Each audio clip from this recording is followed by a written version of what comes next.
Hello everyone and welcome back to Pix Mux Tuts. Today I'm going to show you how to pin an application to the taskbar. This keeps the desktop nice and clean. Before any delay, let's jump right into it.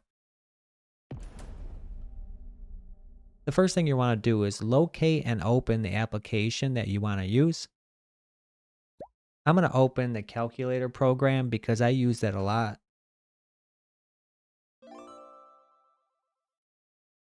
Now that the calculator program's open or your application of choice, you'll see on the taskbar that it's highlighted. You're going to want to right click on this and choose Pin to Taskbar.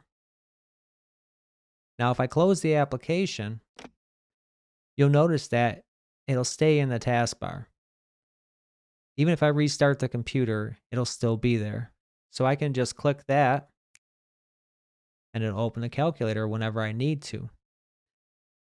A neat trick is if you hold the Shift button while the application is open to open a second instance of the application.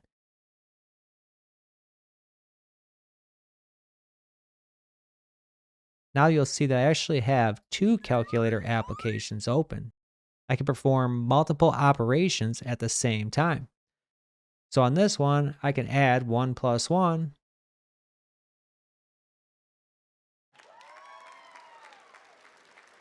And on this one, I can multiply 8 times 9. You can do this with multiple applications, web browsers, a file explorer, so if you have multiple files you're manipulating. Well, that's all there is to it. I really appreciate you guys stopping in again. Remember to check out my upcoming tutorials. I'll talk to you later. Bye.